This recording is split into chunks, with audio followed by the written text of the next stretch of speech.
నేను రవితేజ అన్న ఫ్యాన్స్ కి మళ్ళీ అడుగుతున్నా, ఇంకా మీకు నమ్మకం ఉందా? ఇందాకే మాస్ జాతర ప్రసాద్స్ లో 5:30కి ఉండే స్క్రీన్ 2 H15 సీట్ నంబర్ పోయేసి వచ్చిన. ఇప్పుడు ఓపెన్ గా ఛాలెంజ్ చేస్తున్నా, కామెంట్ పెట్టిన కింద 3 days కింద ట్రైలర్ గురించి రివ్యూ ఇచ్చినప్పుడు గట్టిగా వేసుకున్నారు కదా నన్ను. ఇప్పుడు మీరు సినిమా చూసి వచ్చి కామెంట్ పెట్టుండ్రి, అప్పుడు అర్థమైతది అసలు మీకు నమ్మకం ఉందా లేదా అనేది. ఒక్కొక్కడు ఫ్యాన్స్ కూడా ఒర్రుతున్నాడు, ఎంత వరస్ట్ సినిమా ఇచ్చినవరా బాబు అని చెప్పి. సాంగ్స్ అస్సలు బాలేవు, బీజిఎం యూజ్ చేసిందే మళ్ళీ మళ్ళీ యూజ్ చేస్తా ఉంటాడు భీమ్ సిసరెలియో. ఇంకా రవితేజ్ అన్న అయితే మళ్ళా అదే ఎక్స్ప్రెషన్. విక్రమార్కుడు, వెంకీ, ఈడియట్ ఈ 3 సినిమాల్లో నుంచి క్యారెక్టరైజేషన్ కరెక్ట్ దింపేండు. లేదు మీకు ఇంకా నమ్మకం ఉందంటే మాత్రం కామెంట్స్ పెట్టండి. నాకు అర్థమైపోయింది సినిమా ఫ్లాప్. ఉన్నది ఉన్నట్టు నేను చెప్తున్నా, మీ ఇష్టం, మీరు నమ్ముతారా లేదా అనేది నాకు సంబంధం లేదు. కానీ మీరు మొన్న పెట్టిన కామెంట్స్ కే నేను రిప్లై ఇస్తున్నా. ఇప్పుడు ఎక్స్పెరిమెంట్లు చేస్తే చూడరు, అదే కమర్షియల్ గా అయితే ఇంకా బెస్ట్ అని అంటారు కదా. ఇప్పుడు కమర్షియల్ సినిమా మాస్ జాతర నడుస్తుంది థియేటర్స్ లో, మీరు పోయి చూసి నాకు కింద కామెంట్ లో పెట్టండి, అర్థమవుతుంది. ఎక్స్పెరిమెంట్ బెస్టా లేకపోతే రొటీన్ రొట్టె కమర్షియల్ 90mm రాడ్ సినిమా బెస్టా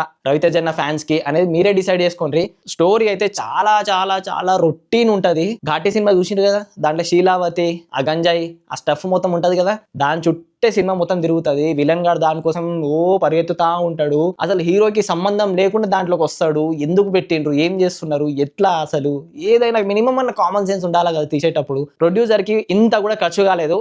ఆగండి, మొన్న నాగవంశి గారు కూడా ఏదేదో స్పీచ్లు ఇచ్చిండ్రు, ఇంతకుముందు ఎక్కువ మాట్లాడుతుండే ఇప్పుడు మాట్లాడను అని చెప్పి. ఇప్పుడు మొత్తం ఇంకా మంచిది అనిపిస్తుంది. మొన్న రవితేజ్ అన్న కూడా స్టేజ్ మీద ఇదే చెప్పిండ్రు, ఈసారి పక్కా అని చెప్పి. లేదు ఈసారి పక్కా రాడే దింపిండు మళ్ళీ, అదైతే కంపల్సరీగా అర్థమవుతుంది. లేదు నేను చెప్పింది కరెక్ట్ కాదు అనిపిస్తే మాత్రం ఎవరైనా ఇవాళ రేపు ఎల్లుండి మొత్తం వీకెండే కదా, సినిమాకి పోయి ఉంటే మాత్రం నిజాయితీగా మీ ఒపీనియన్ కింద కామెంట్ లో పెట్టుండ్రి. ఇంకా స్లాంగ్ అంటారా చెత్తగా అనిపించింది నాకైతే. ఇంకా ఇది రవితేజ్ అన్న ఫ్యాన్స్ మీదకి వదిలేస్తున్నా. వాళ్ళు ఫస్ట్ డే చూసి వాళ్ళు కూడా మర్చిపోతారు, ఎందుకంటే ఆడియన్స్ అయితే ఎట్లాగో, రెగ్యులర్ ఆడియన్స్ అయితే ఎట్లాగో రారు, ఇంకా అన్రెగ్యులర్ ఆడియన్స్ అయితే ఇంకా మొత్తానికి రారు. ఇంకా మీ ఇష్టం, ఇంకా ఏమని చేసుకోండి. సైనింగ్ ఆఫ్ ఫ్రమ్ మూవీ తక్. జై హింద్.